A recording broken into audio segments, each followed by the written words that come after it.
Hello guys, I'm Dennis Villarosa. So today po, I'll be discussing to you ano po yung isa sa mga sikreto kung bakit ko po na-reach yung success kung nasaan ako ngayon. It all started when I was 26 years old. May na-meet po ako, nakilala po ako na isang multimillionaire na Chinese. And I could still remember that time sinakay niya po ako sa Mercedes-Benz niya, kulay black. And that time I started dreaming. And alam niyo po, habang umiikot po kami dun sa subdivision nila, I could still remember, napakarami niya pong binagsak sa akin nun ng mga ideas na kung bakit po nagbago yung pananaw ko. In fact, that time po sinabi niya sa akin, ano pinagkaiba namin, ano pinagkaiba ng mga Pilipino, kung bakit kami yumayaman at kayo hindi. Sabi niya gano'n, napakasimple lang, magkaiba kasi tayo mag-isip. Kaya nga kung kayo magpe-present sa amin ng business, tinatawanan lang namin kayo. Kasi kami talaga ang negosyante, kami mga Chinese.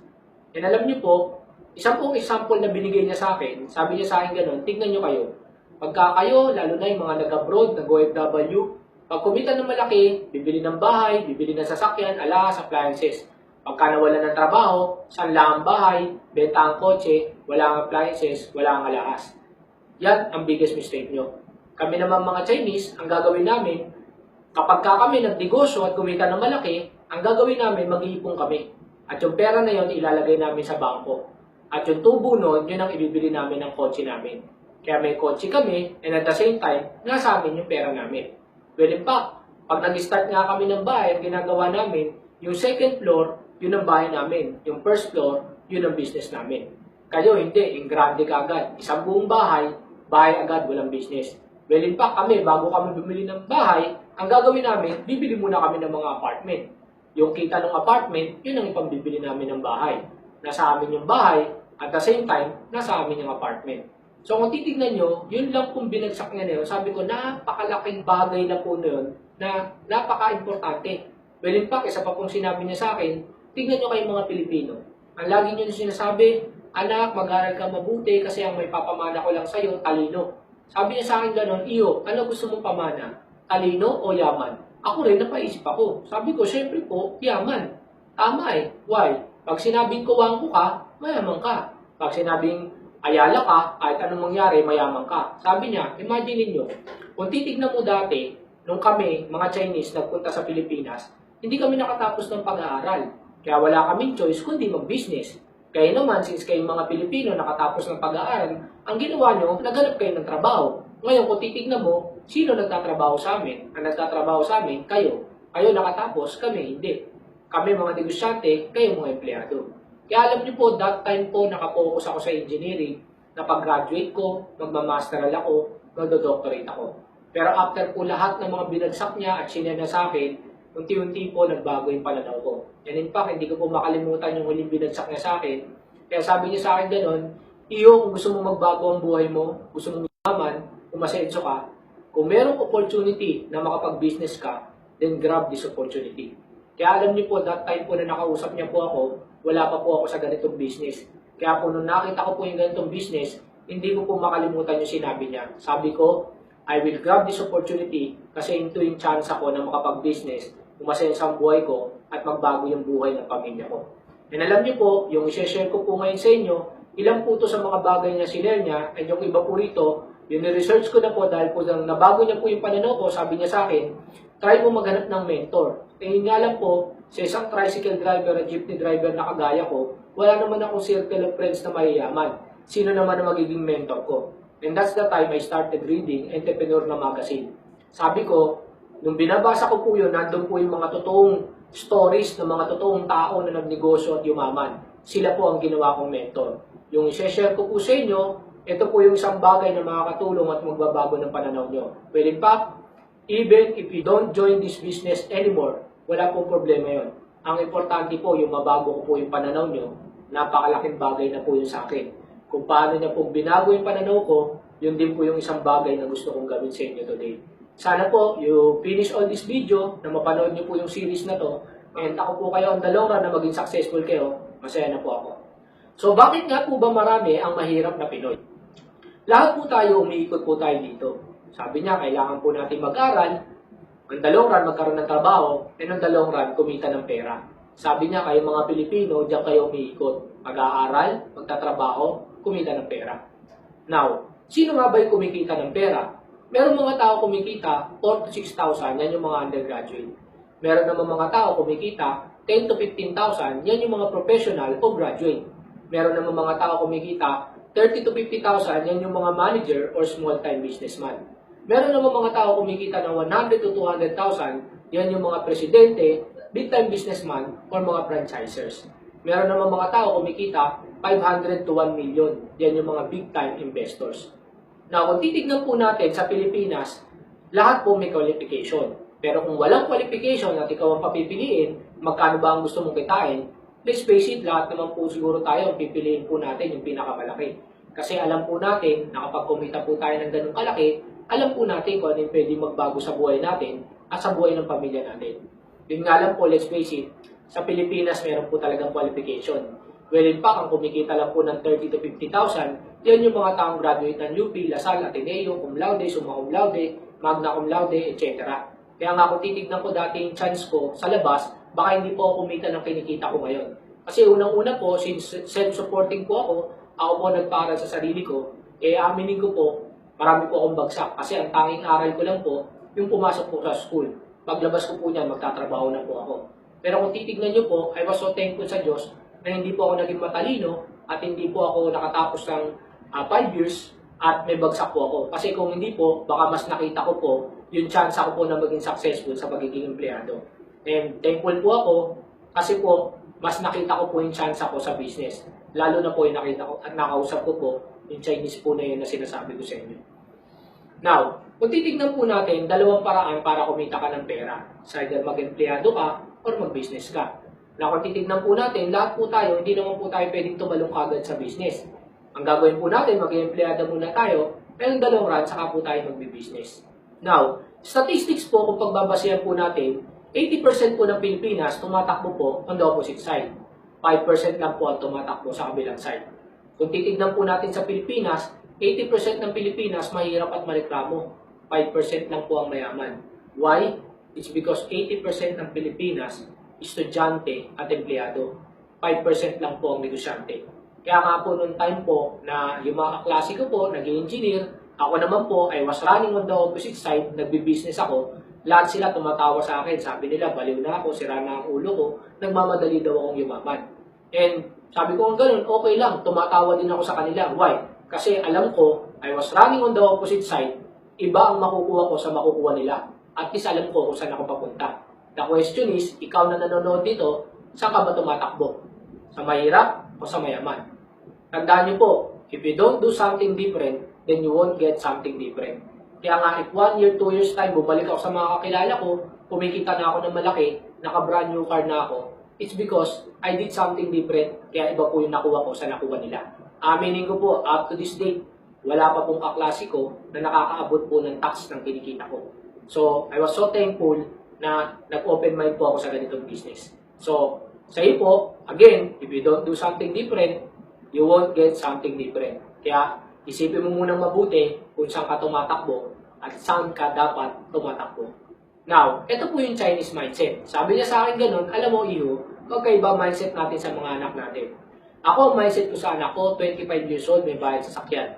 At 40 years old, kailangan may 20 million ka sa bank. Why? Kikita ng 140,000 every month. Hindi mo na kailangan magtrabaho. Sabi ng ganun, kami mga Chinese, we do business 5 to 10 years. After that, money works for us. So yung pera na po ang nagtatrabaho para sa kanila. Kaya nga hindi ko po makalimutan nun, nilabas niya po ako doon sa bahay niya, may malaking park po doon, nakala ko sa subdivision. Sabi niya, try to look at this park. I bought this for 7.5 million. Pero hindi ako naglabas ng kahit isang kusin dyan. Yung tubo ng pera ko, yun ang pinambili ko dyan. So, money is working for me. So, hindi ko po makalimutan yun. Sabi niya, kayo naman mga Pilipino, ito ang mindset nyo. 22 graduate, 30 nagtatrabaho, 40 sawa sa trabaho, 60 resign sa trabaho, 70 patay kakatrabaho. So, diyan kayo umiikot. And then, pagtanda nyo, aasa kayo sa SSS, GSIS, retirement. And in fact, napakahirap pong kunin yung SSS and GSIS na yan. Pakahirapan pa po. And sabi niya ganun, pag overage na kayo, hindi na kayo matanggap sa trabaho, ang gagawin nyo, mag-abroad. So, you work for money, for life. Hanggat malakas kayo, nagtatrabaho kayo sa pera. Yan ang mindset nyo. Now, sabi ganun, Chinese mindset, 25 years old, may house and lot plus car. Now, tignan po natin kung makakabili ka ng kotse mo. Ang pinag-uusapan po natin dito, kotse, hindi SUV. Now, unang-una po, down payment and insurance, papalo ka na ng around 100,000 po dyan. Now, pagpalagay natin, libre na yung down, huwag mo nang problemahin yan. Pagpalagay po natin na ikaw mismo ngayon, kumikita ka na kagad ng 30,000. So, lahat po kayo na nanonood ng video na to, ipopromote ko na po kayo, 30,000 per month na po kayo. The question is, makakabili ka ba ng kotse mo? Now, punta ka po sa kasa, mag-inquire ka para malaman mo. Kung 3 years mo po hulugan, 21,000 po ang babayaran mo monthly. Kung 4 years mo po hulugan, 17,000 per month ang babayaran mo. Ang gastos mo po sa gas, 12,000. That is, nung mura pa po ang gas. Now, tatanungin ka po, maintenance. Kaya po, every 3 months po yan, dinadala mo po yan sa kasa. Magbabayad ka po ng maintenance. Kaya yung iba nagtatanong sa akin, ba't ako magbe-maintain bago yung sasakyan ko? Hindi po, every 3 months po, papalit ka ng spark plug, change oil, etc. In fact, magpalit ka lang po ng lahat ng preno, gagastos ka na po ng 12,000 pesos po dyan. Kaya po meron kayong makikita mga kotse, basag po yung salamin sa likod, naka-masking tape. Bakit po? 15,000 po yun. Na kung titignan nyo po, pag kinumpute po natin yan, sa 4 years na po, ang monthly po na babayaran mo is 32,000 per month. So, ibig sabihin, if you are earning 30,000 every month, I tell you, you cannot buy your own car. Sariling kotse mo, hindi mo mabibili. Kaya sigurado, magmomotor ka din. Imagine, kotse pa lang pinag-usapan, hindi SUV. Paano pa po ang bahay? So, kung titignan nyo po, yan po yung reason kung ba't nakapag-isip din ako na kumita po ng malaki. Kasi na-compute ko po yan na hindi po talaga maaabot kahit mag 30,000 pa ako yung sarili kong sasakyan. And ang greatest dream ko po kasi, uwi ako sa amin, may dala akong sasakyan. And hindi po lahat nangyari yun kung kumita lang po ako ng 30,000 or less. Now, sabi niya ganun, 40 years old kailangan may 20 million ka sa bank. Kasi kumita yan ng 140,000 every month. Hindi mo na kailangan magtrabaho. Yan na magtatrabaho para sa'yo. Now, tignan po natin. If you could save 50,000 every month, imagine, what if hindi ka nga nakakapagtabi ng 50,000? Hindi ka nga kumikita ng 50,000, paano ka magtatabi ng 50,000? But if you could save 50,000 every month, ang 1 million bago mo maipon, 2 years. Lumalabas po ang 20 million bago mo maipon, 20 years. So kung 40 ka na ngayon, plus 20, 60 years old ka na bago mo maipon yung 20 million. That is, kung 50,000 ang natatabi mo. Now, what if nakakapagtabi ka ng 5,000? Let's face it, alam ko kahit sino po sa inyo, napakahirap po magtabi ng 5,000 every month. Pero if nakakapagtabi ka ng 5,000, ang 1 million bago nyo po maipon, 20 years. So lumalabas po ang 20 million bago nyo maipon, 400 years. Ibig sabihin, 4 na beses kang mabubuhay at mamamatay. Kaya nga po, di ba, ang sabi natin sa mga anak natin, ang may papamana ko lang sa'yo, talino, lolo ng lolo ng lolo ng lolo natin, yung po ang pinamana. No? Kaya nga po, kung papipiliin ka ng talino o yaman, ang gusto mong pamana, yaman. Kasi po, madali na po magpatalino pag mayaman ka na. Tama po ba? These are the people who knew and started at a younger age.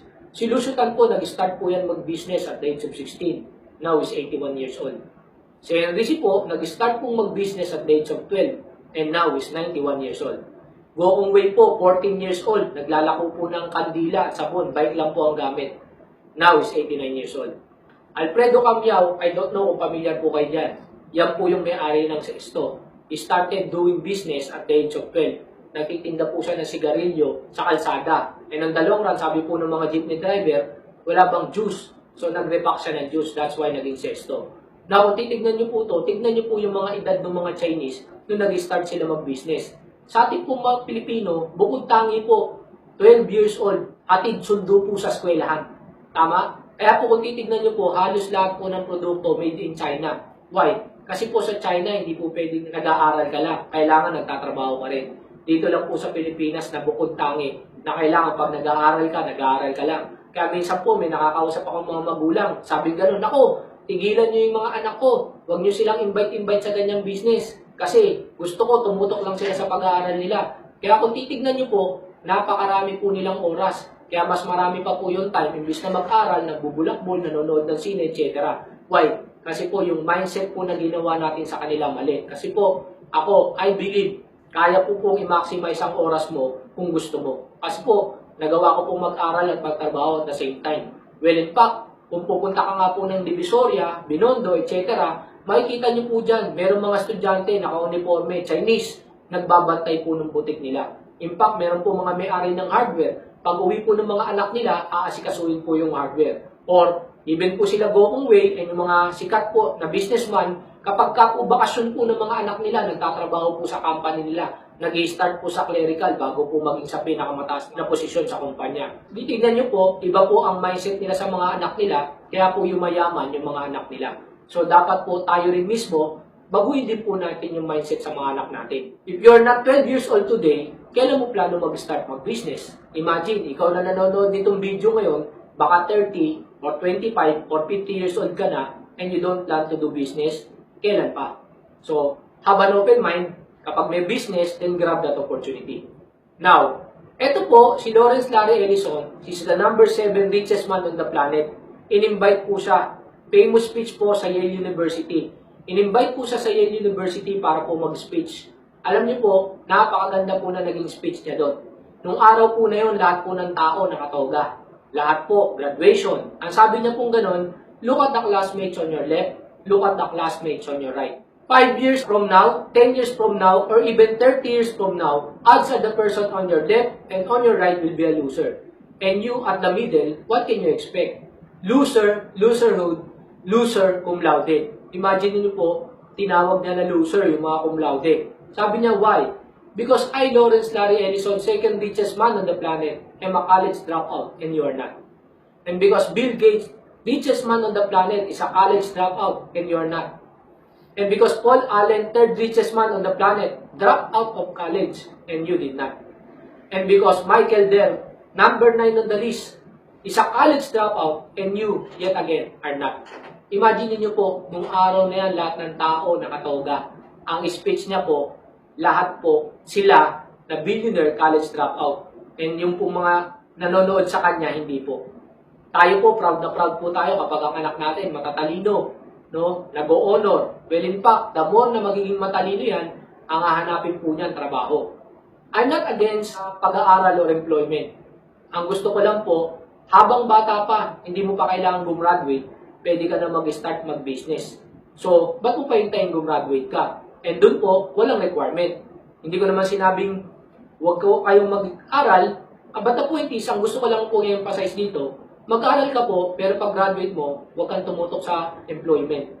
Maghanap ka ng business. Kasi nandun po talaga ang totoong pag-asenso. Now, ito po yung ilan sa famous college dropout. Kung titignan niyo po, Albert Einstein, hindi po yan nakatapos ng pag-aaral.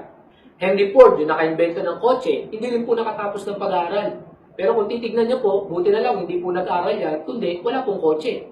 Thomas Edison po, yung naka-invento ng bumbilya, college dropout din po yan. Pero in fact, 1,000 po ang napatent niya. Si Socrates, kapag inaral niyo po ang buhay niyan, magiging doctorate po kayo. Pero yung mismong Socrates, college dropout. Bill Gates po, hindi po yan nakatapos ng pag-aaral. College dropout po yan. Pero pag inaral mo yung Microsoft, computer engineer ka. Si Steve Jobs po, kung pamilyar po kayo sa iPhone, sa Mac, kung titignan niyo po siya, college dropout po yan. In fact, nung in-invite din po siya sa Harvard University para mag-speech at sabi niya, natatawa siya kasi ito yung pinakamalayong narating niya sa college. Siya ngayon na nag-i-speech, nung araw na po yung graduation, pero siya mismo hindi siya nakagraduate. And buti na lang din po, hindi po nag-aral. Kasi kundi po, wala pong Mac, wala pong iPad, wala pong iPhone. No? Next po, si Michael Dell. Actually po, sabi po sa kanya ng professor niya nung nag-drop out siya, ikaw iyo, hindi ka na yayaman. Sabi niya sa professor niya, hindi po sir, yayaman ako. Kasi bumili ko ng Mac, kinalag ko hanggang kahuli-huli ang tornilyo. At ibinalik ko, pag power ko sumindi. Ibig sabihin sir, yayaman na ako. Kasi kaya ko nang gumawa ng computer na sarili ko. And tama, yumaman po siya. Next po, Ralph Lauren, hindi rin po nakagraduate. May-ari po ng CNN, may-ari po ng Walt Disney, and Hanna-Barbera, hindi rin po nakagraduate. Even po yung may-ari po ng DreamWorks. Pero lahat po sila, nasa top po sila na billionaire. No? Now, next po, yung number 2 na pinakamayaman tao sa Pilipinas, Gokong Wei. Ito po yung famous speech niya sa Ateneo University. No? Kung titignan niyo po, sabi niya gano'n, entrepreneurship is the answer. Sabi niya gano'n, look at PLDT, Ayala, San Miguel are still the biggest companies today. Well, in fact, kayo nag-graduate dito sa Ateneo, many of you probably have offer from this company, sabi niya, even sa JG Summit. Sabi niya gano'n, I say great. take these offers, work as hard as you can, learn everything these companies can teach, and then leave. Sabi niya, aralin mo lahat na matututuhan mo dyan, pero lumayas ka dyan. Hindi ka magbabago buhay mo dyan, hindi ka yayaman dyan. Sabi niya, if your dream of creating something great, do not let a 9 to 5 job, even a high-paying one, lull you into a complacent, comfortable life.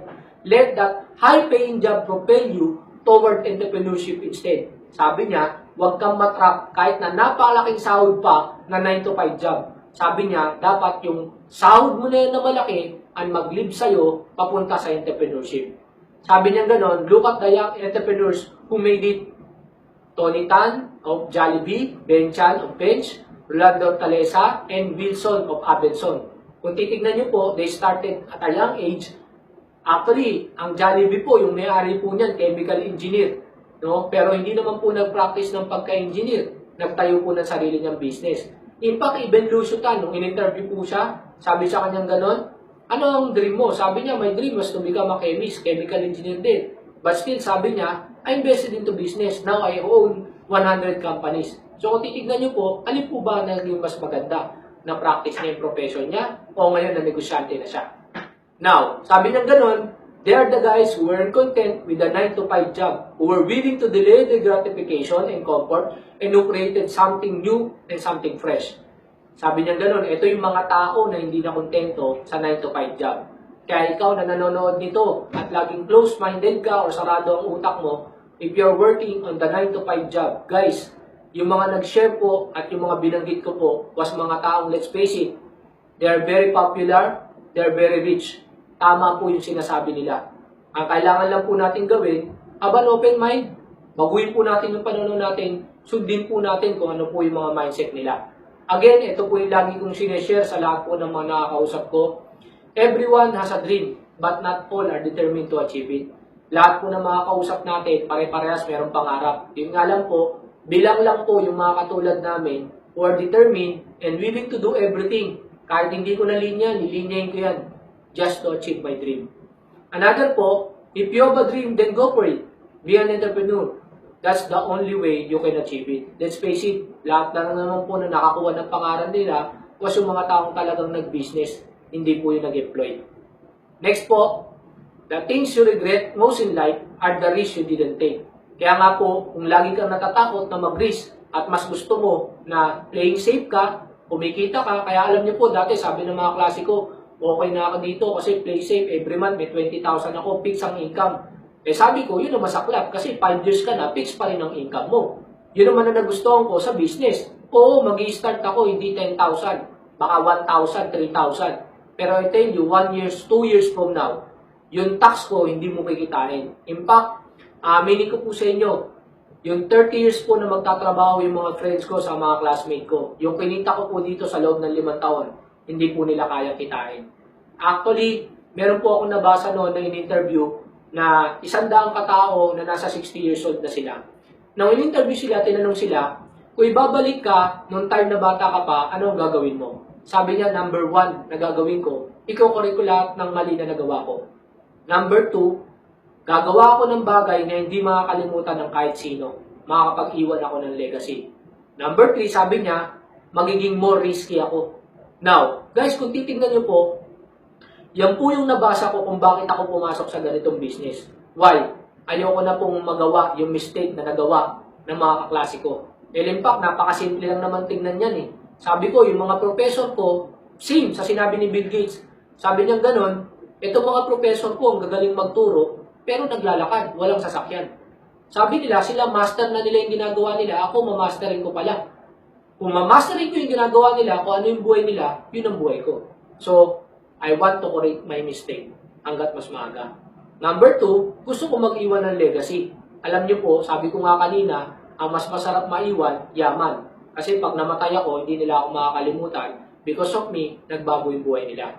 And number 3, sabing ganon, magiging risky ako. Alam niyo po sa business, pag gusto mo magnegosyo, kailangan po maging risky ka. Hindi po laging sure. Pero I tell you, since risky po yan, kaya po malaki po ang kapalit niyan. That's the reason, pwede pong magbago ang buhay mo, umasenso, yumaman ka, because naging risky ka. Kaya sa inyo po, sana sa mga kapanood ng video nito, try mo nang baguhin ang pananaw mo. Huwag ka na mag-play safe.